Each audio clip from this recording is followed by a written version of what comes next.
This is Will. We're going to write our Relational Interpreter book again. This will be third day in a row that I'm working on it. I uploaded 3 videos yesterday, but 2 of those videos I recorded 2 days ago and 1 yesterday. So I'm going to try to record, a video a day for the book, just to keep me on course. And I want to do 2 things. I want to write, and I also want to make videos. So if I can make a video a day, even if it's like 15 minutes of writing, I think that'll keep me focused. And my theory and my experience has been, if I'm doing something a lot or like often, I will make progress. I will make progress. Might be slow, but it'll accumulate over time. And that the way to really take a long time writing a book, let's say, is to not work on it. Then it takes infinite amount of time.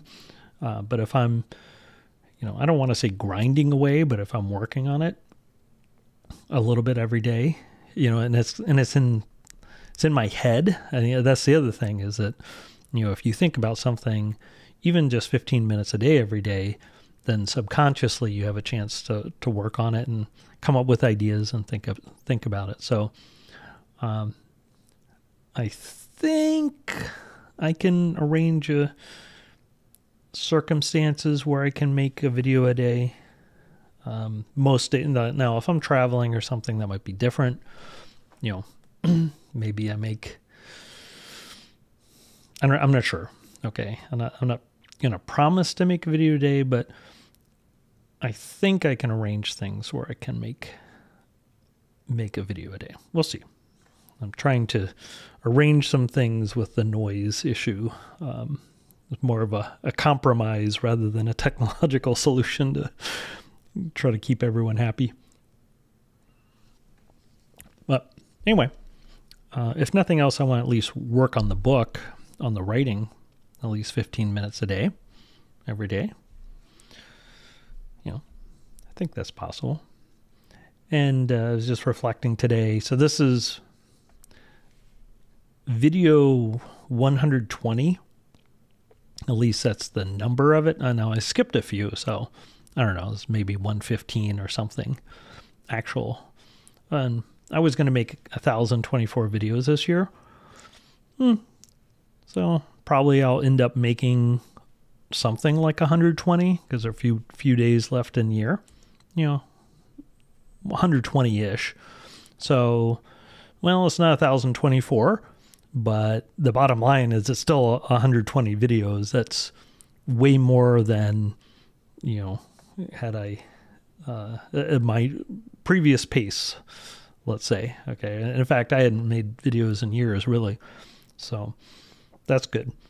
Another thing I'm trying to do by making a video a day, or at least lots of videos, like on a regular basis, is, sort of the whole point of the original exercise, which is getting over that nervousness or, uncomfortableness of, it's got to be perfect. And, I have to be in a Zen-like meditative state before I can begin. And I need to really prepare. It's like, no, just sit down and start doing it. Not quite at that point again. When I was making 3 videos a day, I was definitely at that point. I'm like, well, time to make a video. It maybe is short. Just do something. Doesn't matter. It could be anything. That's how I invented the Will Radio stuff. It's like, well, I need a video, so how about I just open up Emacs and talk about some stuff? So anyway, that's kind of where I'm getting back to, where, I can just sit down and make a video without a tremendous amount of prep. So I'm optimistic that I will be able to make on average, like a video a day for the book. Yeah. There are other videos I'd like to make. In fact, I might as well talk about that for a minute. So obviously, I'm interested in relational interpreters, relational programming, miniKanren. So hence this book, after thinking a lot about, okay, what's a book I really want to exist? What's a book I really care about? Not that there are other books that not that there aren't other books I'd like to write, but this one I feel like needs to get out of me. Really need this relational interpreter book for a variety of reasons. And so this is kind of like the first book. Okay, so let's get this book done, and then I can think about another one. But what else would I like to do? In terms of videos and sharing. Well, I've been playing around quite a bit with hacking on various things related to miniKanren. So one thing is this what I'm calling miniKanren, which is basically a combination. It's like an interpreter for miniKanren in miniKanren. Sort of like inspired by the metaKanren stuff, but also extending that interpreter to handle scheme also. So sort of scheme and miniKanren, an interpreter for scheme plus miniKanren, subset of scheme and miniKanren, in miniKanren, written as a relational interpreter. I mean, that could go in this book, but that'd probably be like a follow-on book of more advanced things, So this book is probably going to end up being sort of like the fundamentals of relational interpreters. And then I can imagine writing some more advanced things that, maybe you need to know more about. Maybe you need to know how faster miniKanren's implemented. Okay, where for this book, I don't want to get into that. But in any case, I've been playing around with miniKanren and, trying to figure out, well, what's interesting about it and what can you do when you can mix scheme and miniKanren code. Do you end up with something like a functional logic language? I don't know. So that's something I'd like to play around with. And just the process of working on it is interesting. So, I think that could be cool. Can make a video about that or some videos about that. And yeah, just playing around, been playing around with nominal logic programming.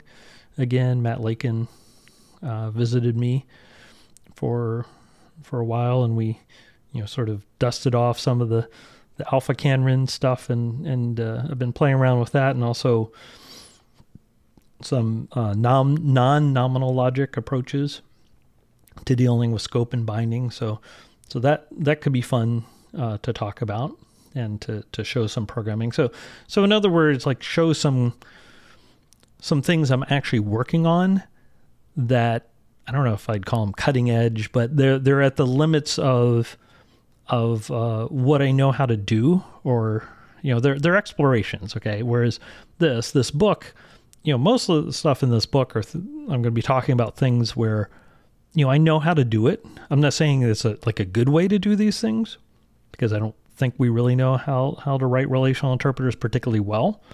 And I want to point out like where we have gaps, but there are also a whole bunch of things I'm doing and playing around with and ideas that I've been thinking about for a long time and talking to other people about, and they've been exploring, where I'd like to show off some of that. And the advantage also, from my standpoint, is to get people learning some of the more advanced techniques or thinking about some of these things, maybe playing along, and they can contribute ideas or code, or maybe they can find ways to get unstuck, and who knows, that could lead to collaborations and new implementations, maybe even publications, whatever. Somehow, gets us unstuck, because I do think that it's easy in something like miniKanren, especially when you have a fairly small number of people working on it, or someone like me who's been working on it for like 20 years. It's easy to just keep working on the stuff you know how to do to some extent. And, some of this, I want to spend at least some of the time trying to figure out, well, how do we make progress on the areas where we seem stuck? Search is an area, I think Michael Ballantyne and Greg Rosenblatt and and certainly Edward Komet, have talked quite a bit about where our default search for miniKanren, I think is limiting us. It opens some interesting possibilities or some really cool things about the interleaving complete search. That's the default in miniKanren. But just like Prolog having default depth for a search isn't good for everything, and the prologgers have to change their search in different ways. I think in miniKanren we've gotten a little too used to using that one search. So there are lots of interesting things like, okay, so what if we rethink this from scratch? Or another approach would be, what if we forget miniKanren and we just want to do relational interpreters? Okay, so what if we were approaching the issue of we want to implement an interpreter for a language as a relation from first principles, and we're not going to worry about the fact that miniKanren exists or Prolog exists or whatever. What would be a good approach depending on what you want to do with the relational interpreters. So hopefully can make some videos along those lines. And that's another reason I want to write this book and have a course that goes along with it is, in order to understand some of those, I don't even want to necessarily say more advanced topics, but more like the context in which we're operating, under which we've tried some things. And at this point, we have some sense, I think, of some things that work well and some things that don't work so well. I'm sure some of the things we think we know are wrong. Okay. You always have to be careful of that. But in any case, there's some things we know how to do, and then a whole bunch of things we don't know how to do. But to even talk about those issues, sort of from an open problems or research perspective, it's good to be able to explain, at least the fundamentals, or something like this book. So now, on the other hand, it can be advantageous for someone who doesn't know anything about the background to come in and look at the problem completely fresh, like the relational interpreters. Like, we want to write an interpreter as a relation. How do you do it? Maybe you do it a completely different way. Now, with the modern machine learning and neural nets, maybe you do it that way. Maybe you use a hybrid approach. I think that's interesting. When you're combining neural networks and machine learning stuff with miniKanren, or miniKanren with an advanced search, who knows what. But I think there are things to explore that I would like to make videos. And then the other thing about making videos is gets me talking about problems and describing the problems, writing code to show problems, just the process of trying to describe the problem helps a lot. And then, of course, reactions of people really helps things. So I think that would be a great way to get us unstuck and to try some new things. So anyway, that's just trying to give some context of how I see making these videos, writing this book, doing this course, plus all the other things I want to do this year. So I do want to, work on this book every day. When will it be finished? I'm not sure, but I do want to make multiple passes over it, like I said. So, I do think there'll be a sense. I will start getting a sense of when it's coming together, and I think it'll be in different stages. There'll be a stage of, a complete, very rough first draft. Okay, that's part of it coming together, and then a more polished first draft, and then, I can make the writing nicer. The prose I'm writing right now is nothing to be proud of, other than the fact that it's written down. Okay.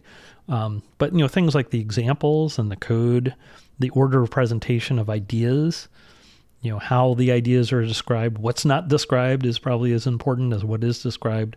All of that, if I can get that down, I'm very confident in my editing and polishing abilities for something that's basically in place. My difficulty has always been getting something down. So, hoping to use these videos. And also, there's something interesting that's happened is if I'm asked to give a big talk, like a big meaning I travel to give the talk, like at Lambda World in Spain, in Cadiz, that I gave a talk a couple months ago, that process of thinking about it and hacking on it, that process makes me, work on new ideas and explore things and try to figure out ways to explain stuff. So I think that's something where I don't want to have to wait on an external impetus. I don't want to have to wait until someone contacts me and says, hey, will you give a keynote or invite a talk or whatever? That should be something I can generate myself. And so by making videos and trying to share things, including sharing what I'm working on or thinking about or have been thinking about, or where I'm stuck, or where I think miniKanren community is stuck, that removes the need to have an external impetus like that. So, or I guess I would put it differently, maybe. I guess I can simulate, just like I'm trying to simulate here, the experience of having a grad student next to me. I can simulate sort of the motive force and excitement and the extra work and action and thinking and cleaning up and clarification that comes up with giving a lecture or a talk or a tutorial. I can try to do that on a more of an ongoing basis instead of like an ad hoc thing. One thing with, like, before COVID, when I was traveling a lot, it was very stimulating, but traveling, especially internationally, is also, it's like pretty exhausting. So I got to the point where I was pretty stimulated and had lots of ideas, but it was hard for me to have time and to concentrate or all that. So that's the other thing. Hopefully I can get some of the benefits of that level of stimulation and feedback, but without having to travel for a week or whatever and get jet lagged and all that. Having said that, I do think it's good to travel internationally and talk about these things to different audiences. I do think that's good. I just don't want to have to wait around until someone asks me to do it before I, try to make progress on an interesting problem. So I want that to be more internally generated. So, basically I'm using the videos as a tool for myself to try to bootstrap myself, and also to be less lazy, because my default state,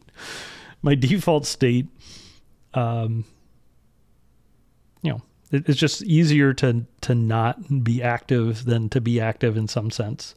But if I am continually active, the more I do that way, in terms of, like, if I'm making videos and I'm writing and, I'm learning physics and I'm learning Japanese and all those things, I'm very active. I tend to do more things. The more I do, the more active I am. And the more sedentary I am intellectually, that just tends to compound, where I just don't want to do anything, just watch YouTube. So anyway, that's enough of that, but that's where I'm coming from. That was almost a little Will Radio, but it is all tied into the book.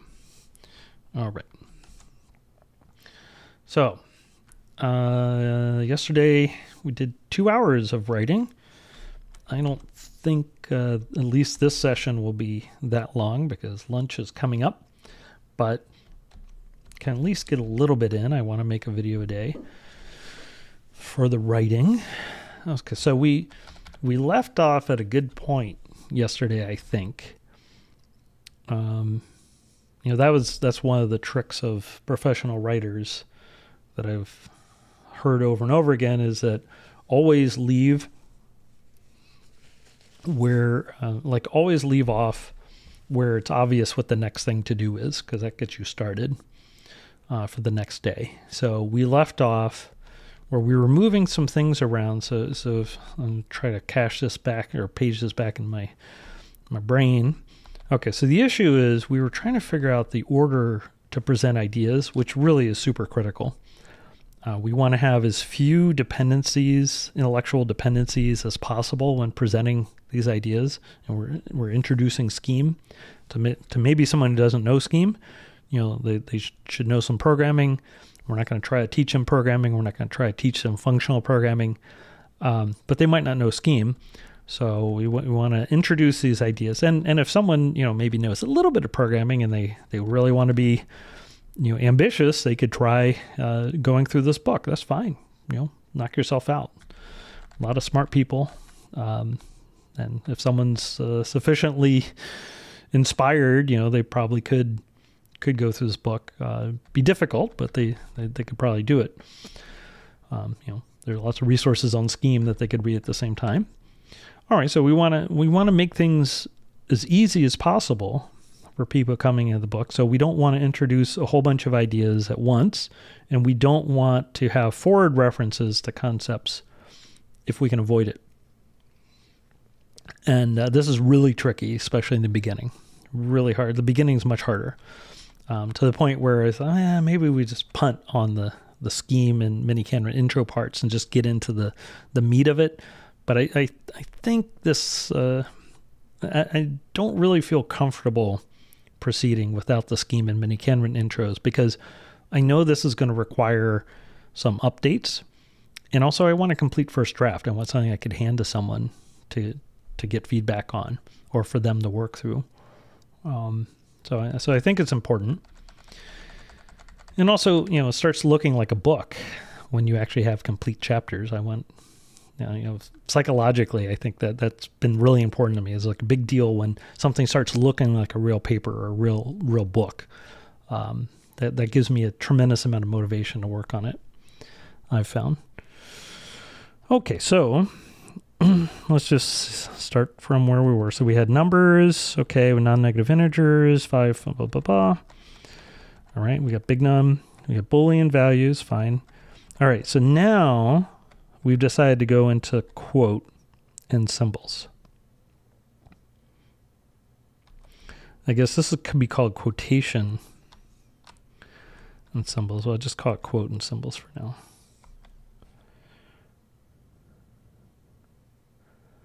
Maybe it should be called quotation. Anyway. In addition to numbers and Boolean, Scheme can represent abstract.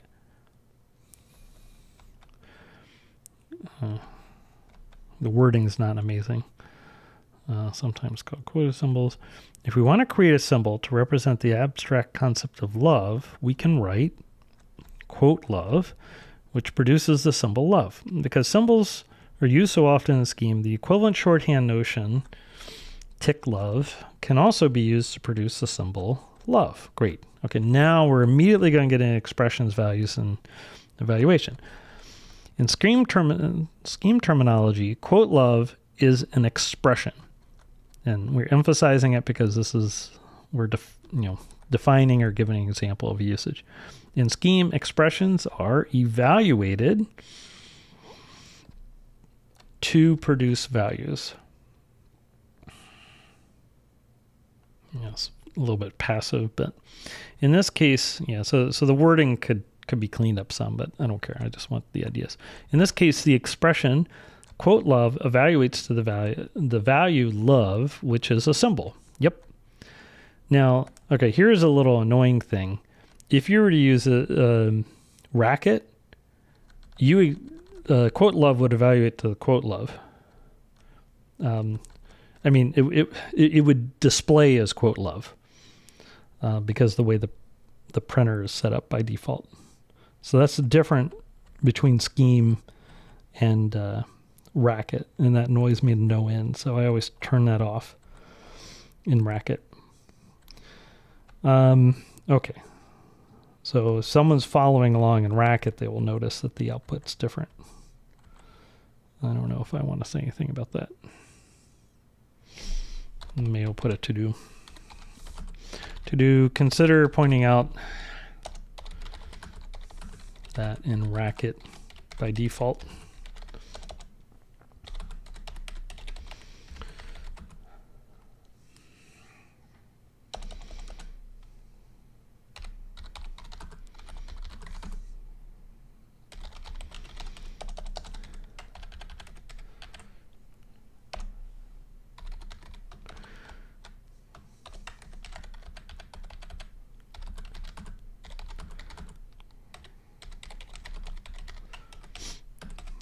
You can turn that off. You can actually print out things differently, different ways in Racket.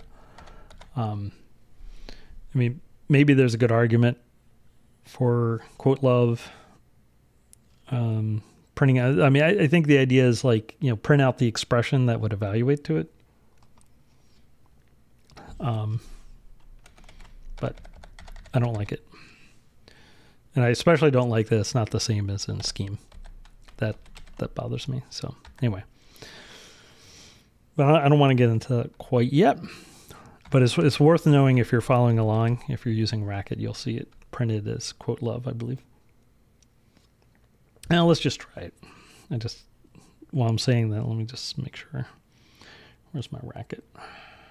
I upgraded my Racket recently.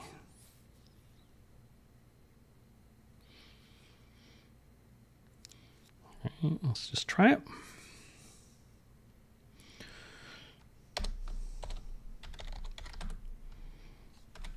Quote cat.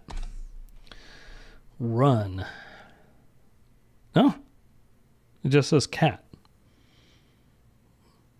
Am I lying about this? What's going on? Or maybe I turned off. I may have turned that off already. Well, let's start up. Here, let's start up a REPL. Oh dear. Yes.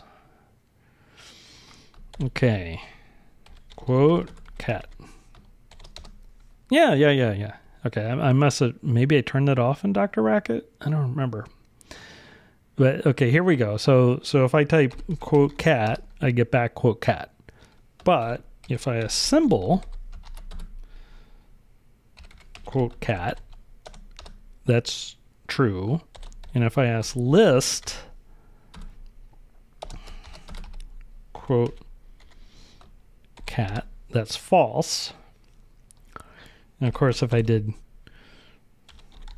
quoted quote cat, whoops, I get this, which is, you know, because of the shorthand, that's the same as, okay, and that's actually a list. So if I say list of quote cat, that should be true. Whoops. Oh, come on.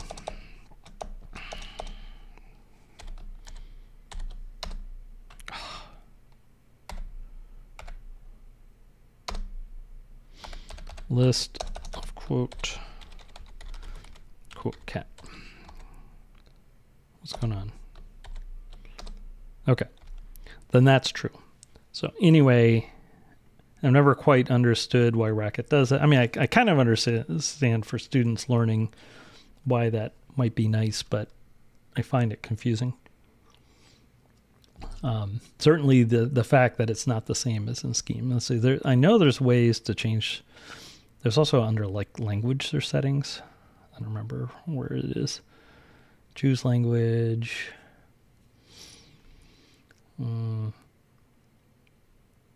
Output style. Right. Okay, that's it. As opposed to like the constructor style, I think. Yeah, I printed out like I was using right. So anyway, that's an annoyance.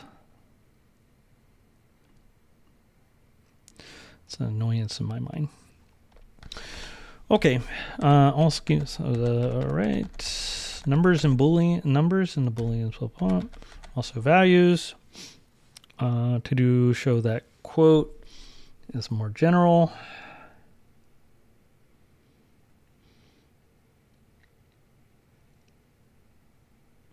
Oh yeah.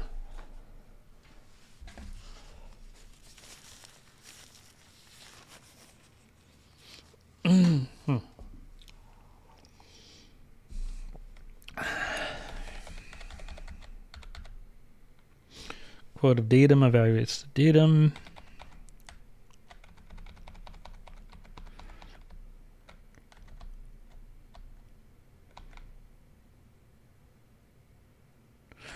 You can quote numbers and booleans, self-evaluating literals. Okay. Yeah. Okay. And then here we have like what I was playing around with. So we can do things like quote cat, quote, quote cat, and that's the same as that.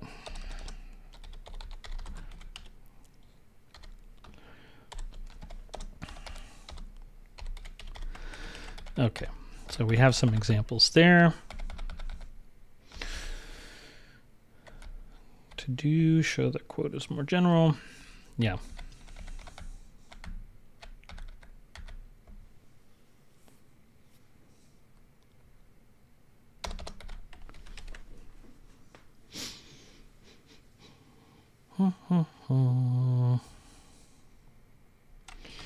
In scheme, we can quote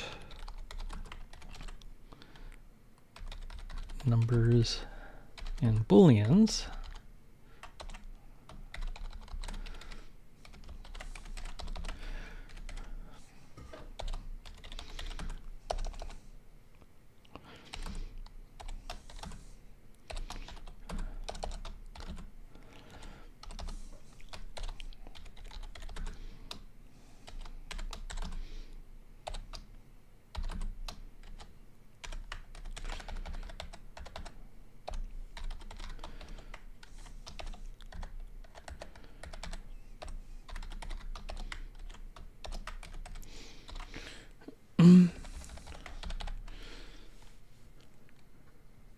Can also quote numbers and booleans.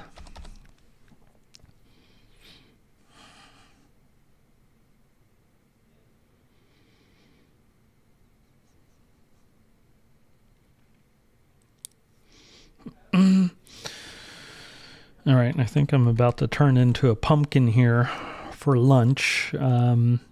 Well, got a little bit further and I did talk about my objectives and made at least part of this. Hopefully I can carry on a little bit more either with the video or not today, but I'm afraid I'm going to have to go. Talk to you all later. Thank you. Bye-bye. All right, I'm back. Had a little break. I guess I'm considering this sort of one video, this writing session that was interrupted instead of two,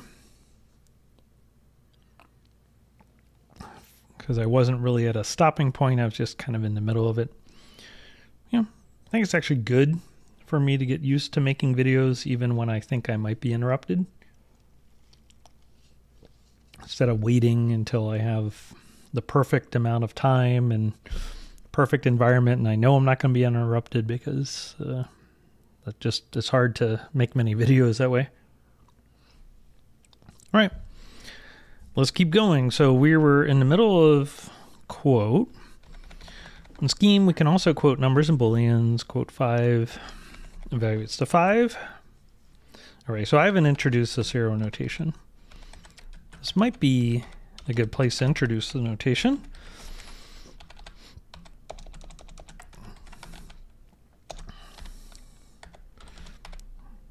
For example, quote 5, I can say the expression. Now I have the expression,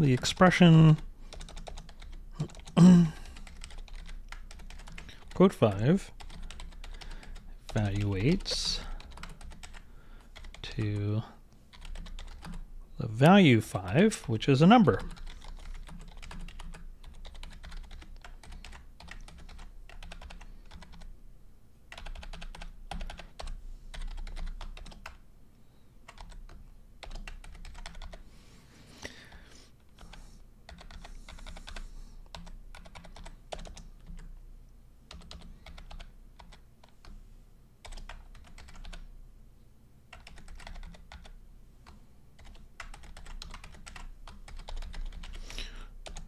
Similarly,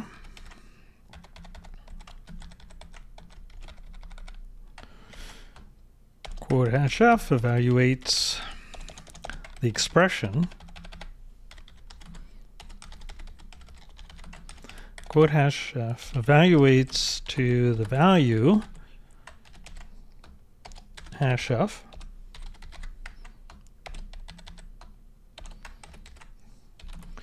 which is a Boolean.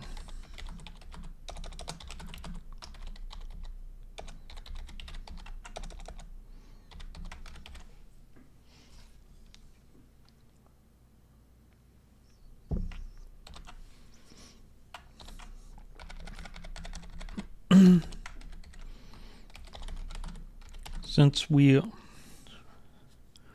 will often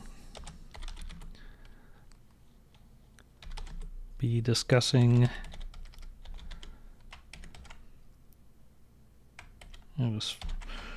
we use the we can write, how do I want to say it?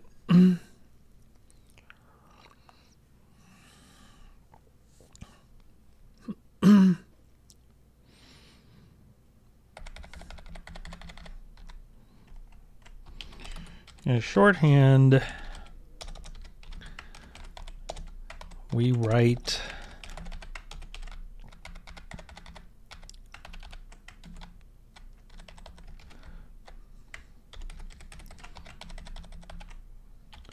the expression quote 5 evaluates to the value 5 as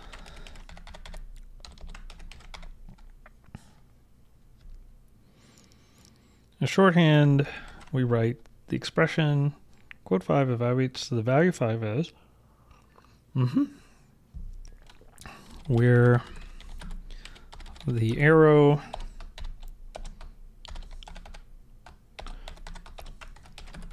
can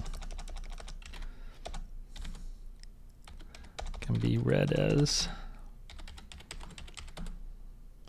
evaluates to. Okay. Similarly, we can write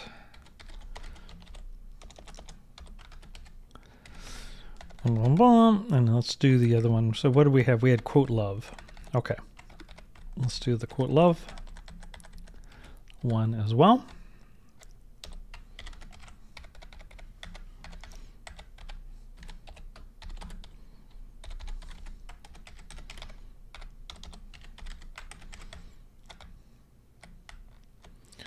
Okay.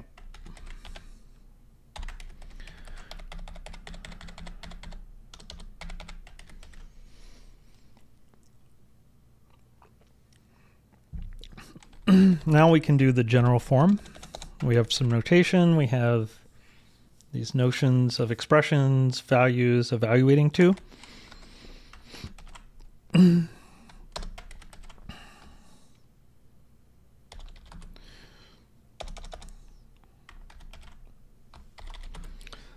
general form of a quote expression, or I could say the general rule for quote, how do I want to say it? More generally,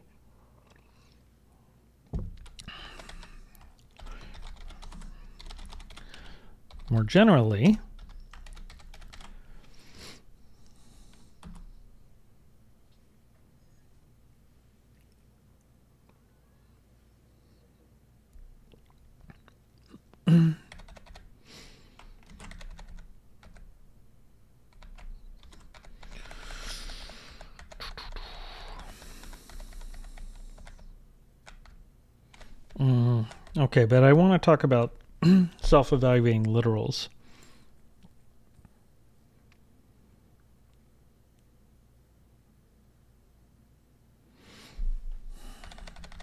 So we have the notation.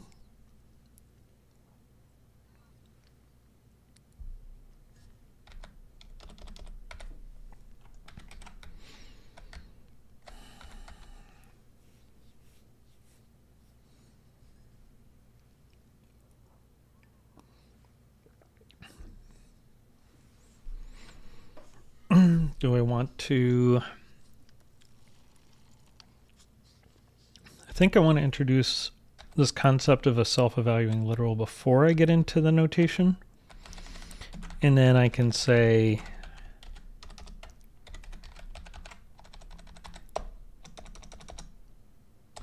things like 5 evaluates to 5.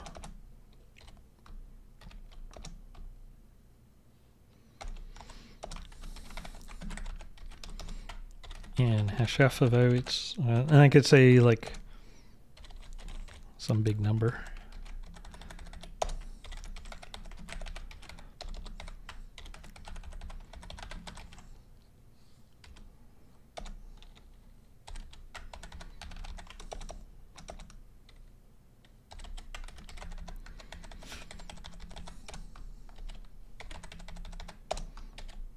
Okay.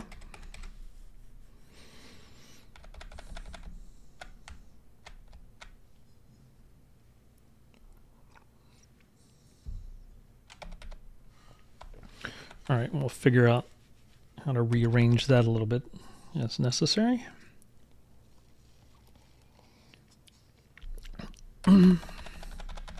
Scheme, we can also quote numbers and booleans. For example, the expression quote 5 evaluates the value 5, which is a number.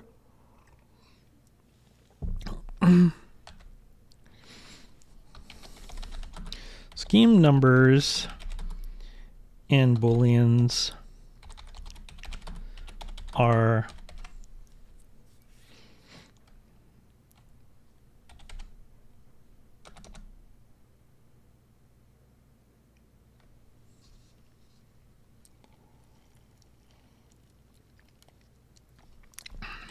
self-evaluating.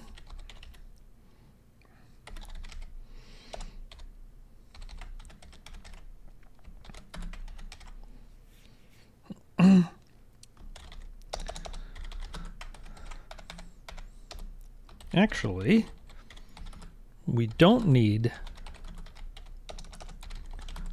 to quote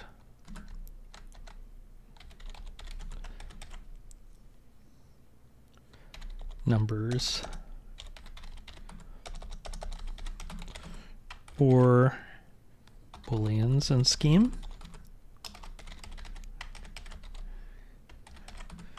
Numbers and booleans are self-evaluating.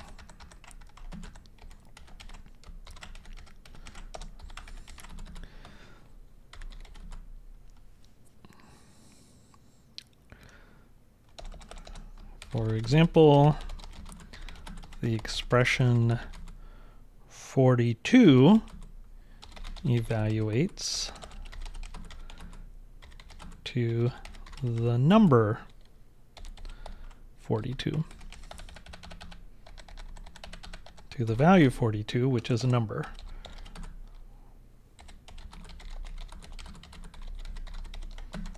Okay.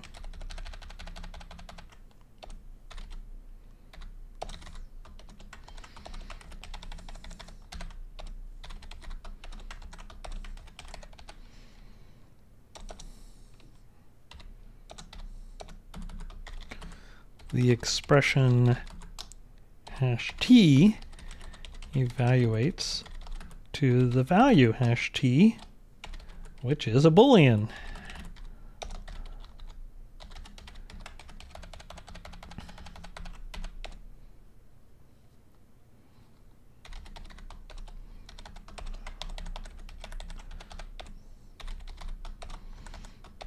Okay, so the reason, or at least a reason, that symbols are not self-evaluating or self-quoting is that variable reference and symbols, like, we need to be able to tell those apart. Actually, we don't need to quote numbers or booleans in Scheme.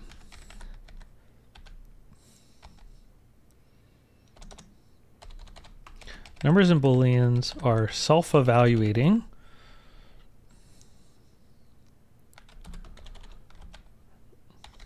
or self-quoting. I've also heard that term. For example, the expression 42 evaluates the value 42, which is a number.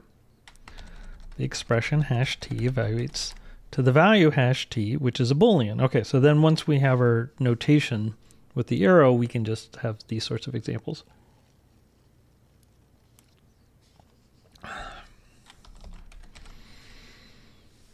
Do I want to have the notation first?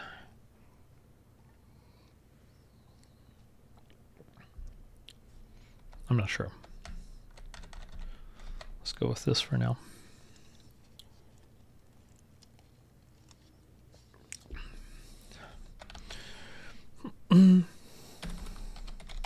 Scheme symbols, on the other hand, are not self-evaluating and must be explicitly quoted. I want to be careful of these claims though, because you can get a symbol from taking the car of a list that contains a symbol, stuff like that.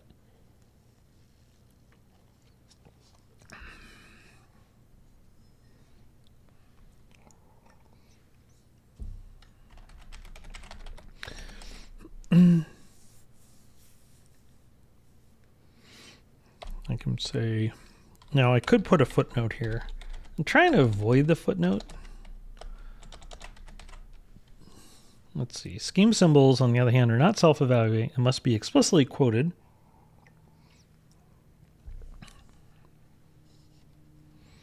Okay.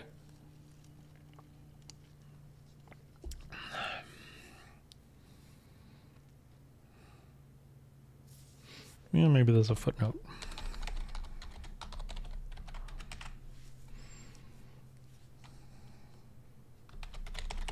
Scheme symbols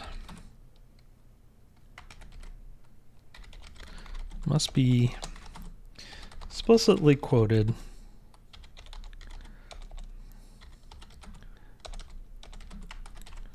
so that they are distinguished syntactically from variable references, which we will encounter shortly. Now I could put a link to the exact subsection, but I'm not worried about that right now. Okay, so now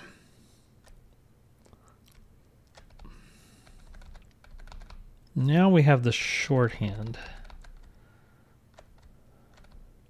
As shorthand, we write the expression quote 5 evaluates the value 5 as.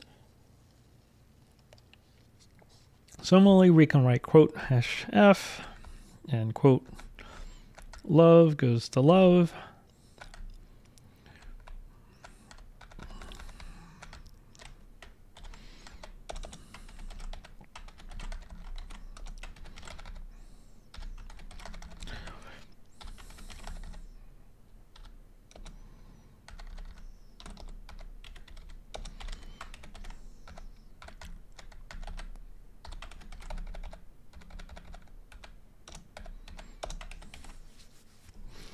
Now, I didn't talk about what happens when you quote.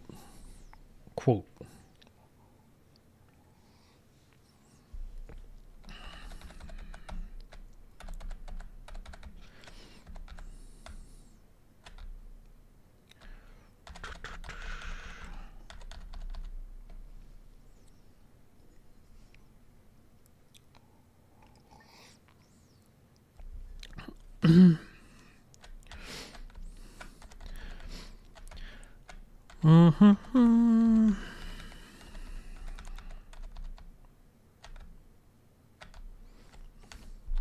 I mean, I guess I could slip it in here if I want. Quote of quote gives you quote.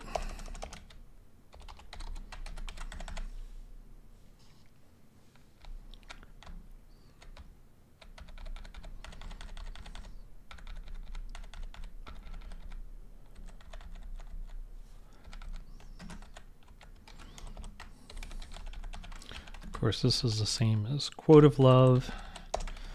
This is the same quote of quote.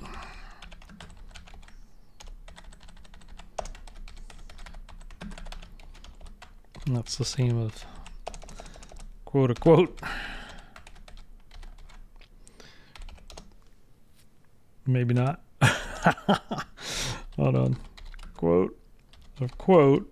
All right, I gotta be careful here. Whoa, what'd I do? There we go. Now, this I can replace.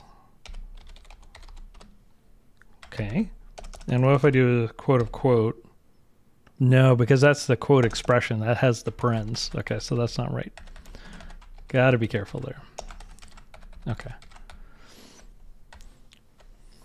Now, so the thing is, if I start doing quote of quote where we have lists, like now we're going from, now we have values that we evaluate to, which are lists, and we haven't introduced lists yet, so we have to be careful.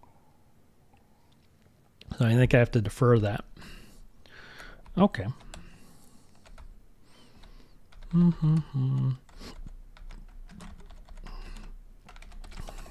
Okay, so we have to introduce our general notation. I can nest quotes.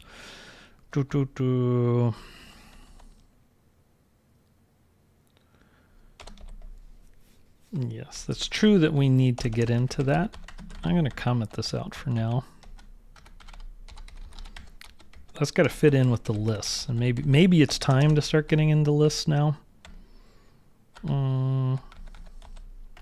Expressions, values, and statements. Yeah,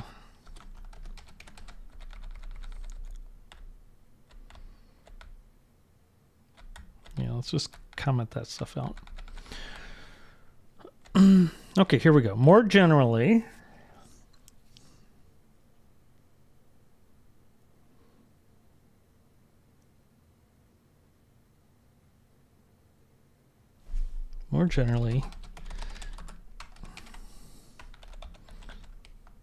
scheme, we have the rule.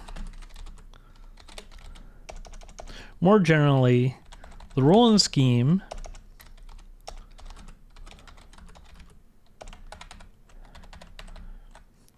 this is the evaluation rule for quote. For quote in scheme. Okay, so this is the evaluation rule. So that's a technical term. For quote in scheme is, Z's taught me this one.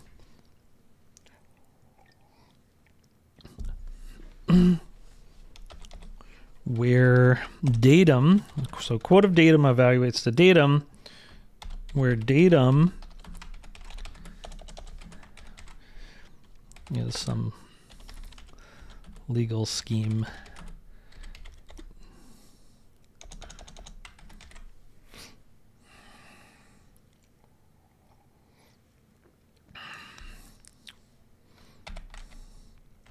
So we have to be a little careful here because I haven't defined what we mean by data or datum.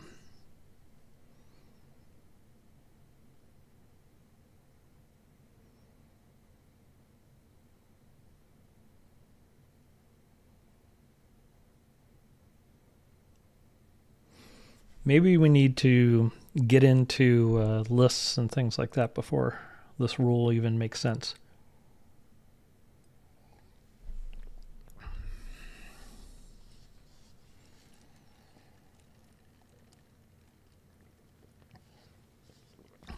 Quote of datum evaluates the datum.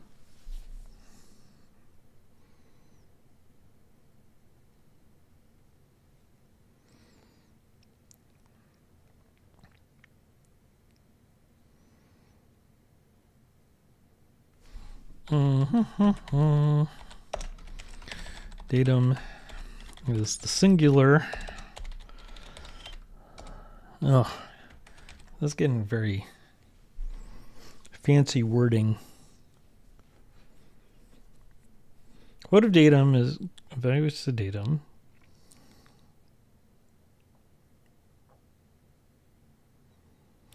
This could be a footnote. Footnote. Datum is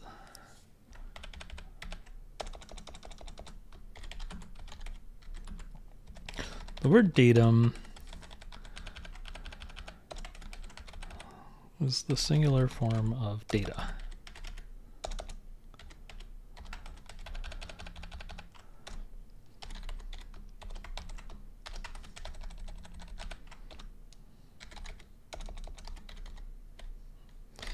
And we have these square brackets also.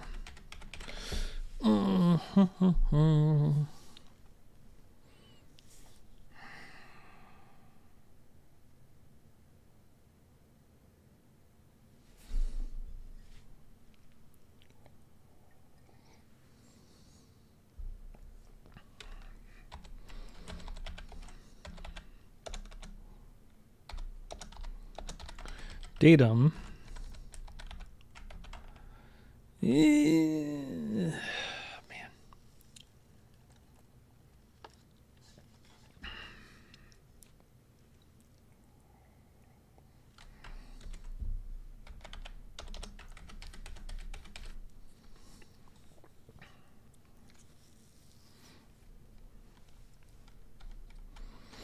Where datum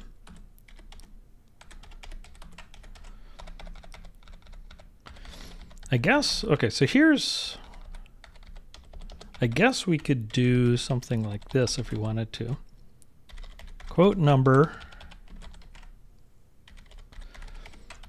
We could say quote n evaluates the n for any number n. And we could do quote b evaluates to b for any Boolean b. And maybe we build it up that way. And we generalize it, and then we have the most general rule, which is this one.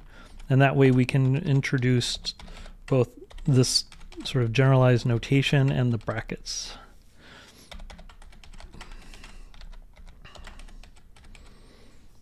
Okay, so we can generalize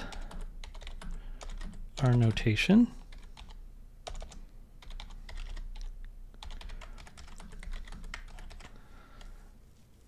by writing down, okay, here is the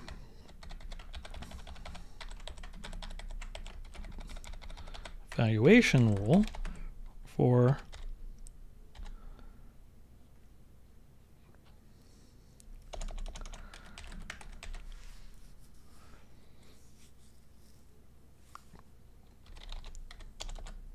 quoting numbers.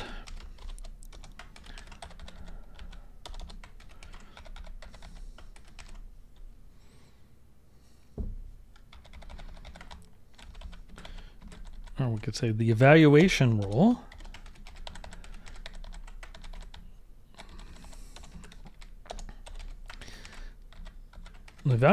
for quoting numbers is quote of n for any number n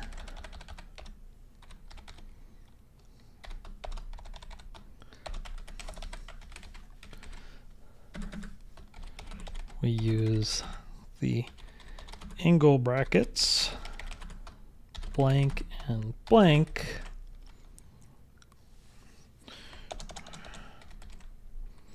use the name n surrounded by the angle brackets blank and blank to represent any legal number.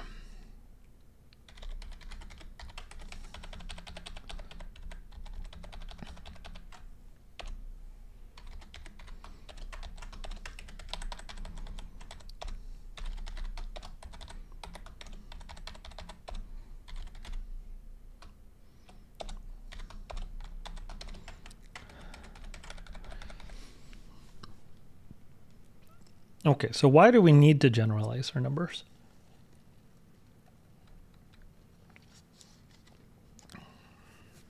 Maybe there's a new section.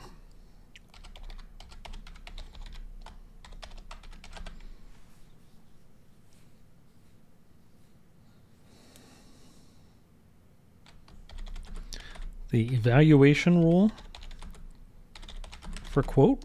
Maybe we say something like that.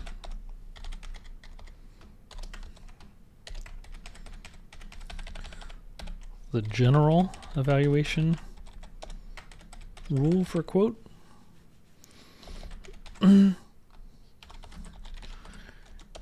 We know that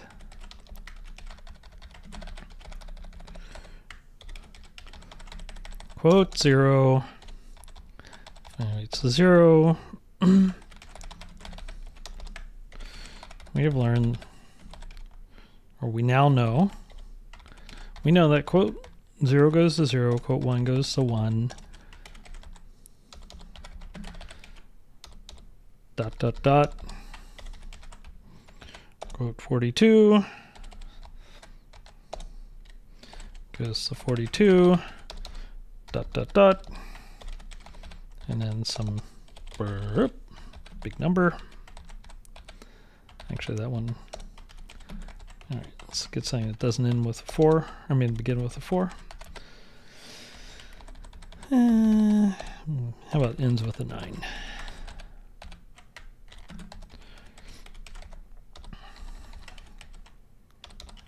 And so forth. All right, I guess I could do L dots for these in math mode. L dots.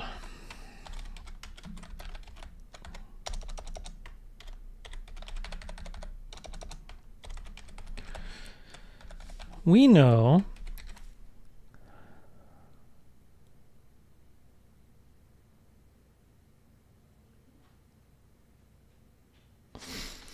yeah, it's a little goofy because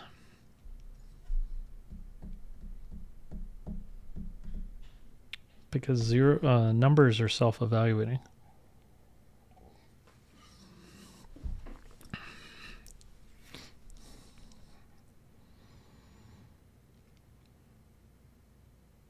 Could do it for symbols, but it, the progression for symbols is not so obvious.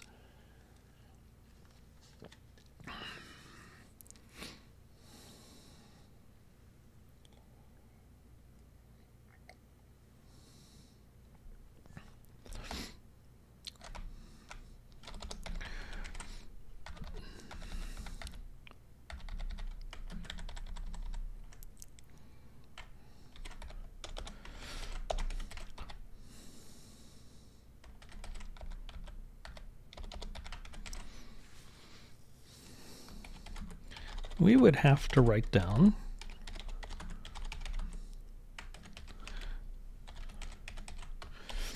if we were to write down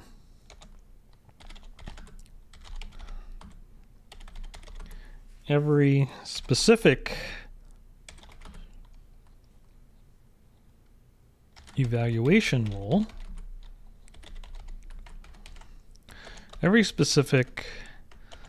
write down the rule for quote. If we were to write down, okay, forget that. We can generalize our arrow notation. How about that? What did I call it? Did I call that evaluation? I just said evaluates to. We can generalize our evaluates to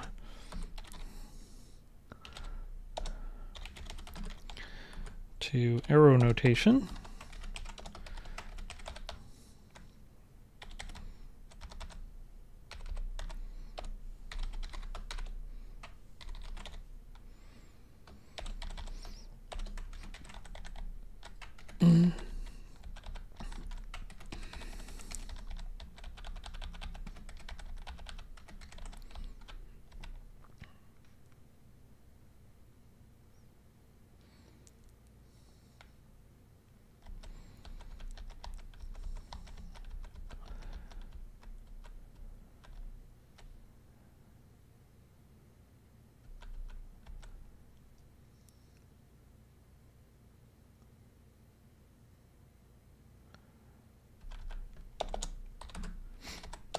more general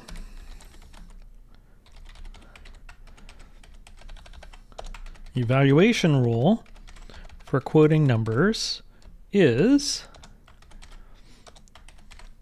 quote of n, arrow in, for any number in. We use the name in surrounded by the angle brackets to represent any legal. I don't want to call it a name though.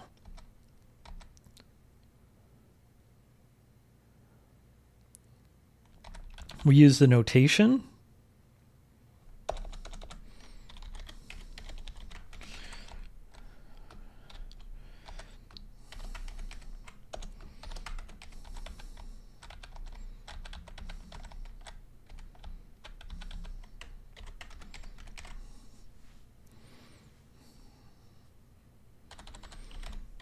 anytime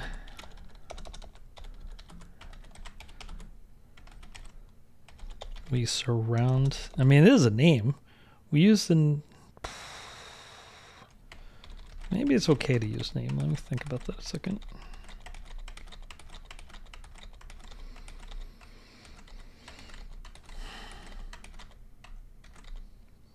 We use the name n surrounded by angle brackets to represent any legal number.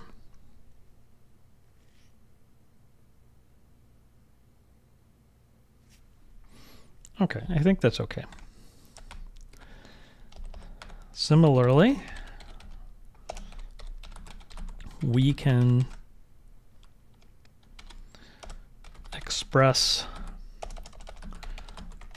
the evaluation rule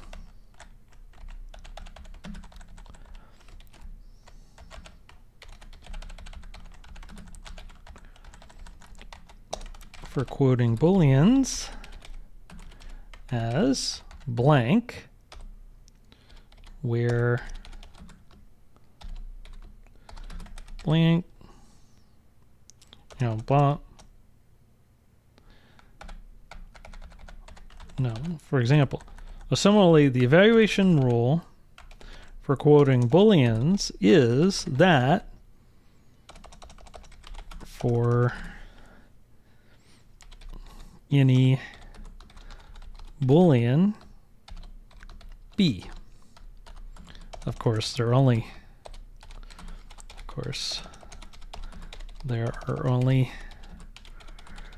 two Boolean values.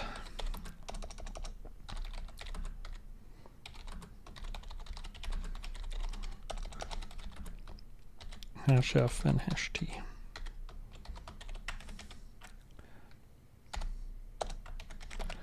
Okay.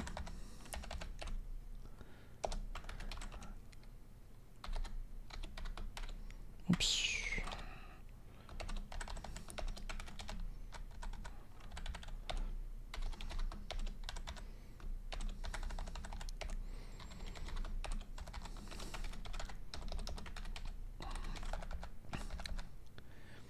And the evaluation rule for quoting symbols is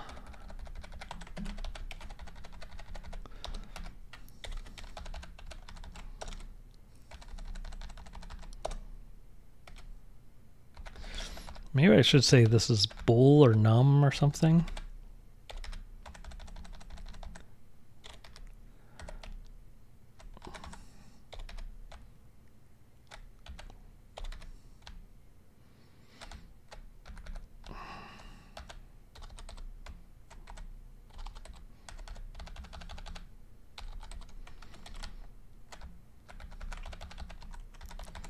Say sim. For any symbol, sim.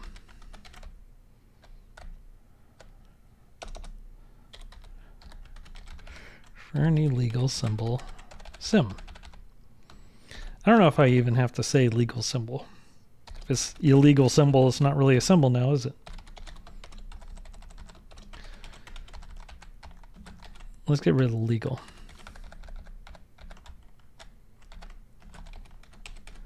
Okay. And the evaluation rule for quoting symbols is that.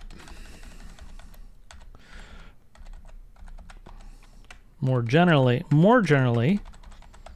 the general evaluation rule for quote in scheme for quote is quote of datum goes to datum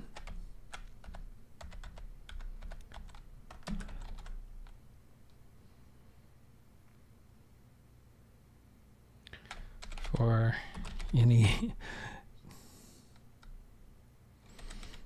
datum. I don't know, how do you say that? I just don't say that.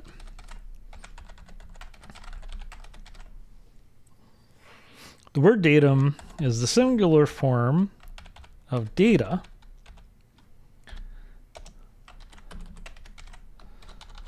booleans, numbers, booleans, and symbols are three types of data we have encountered so far.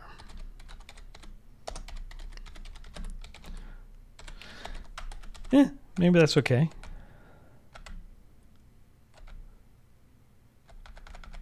All right, let's typeset it. Oops.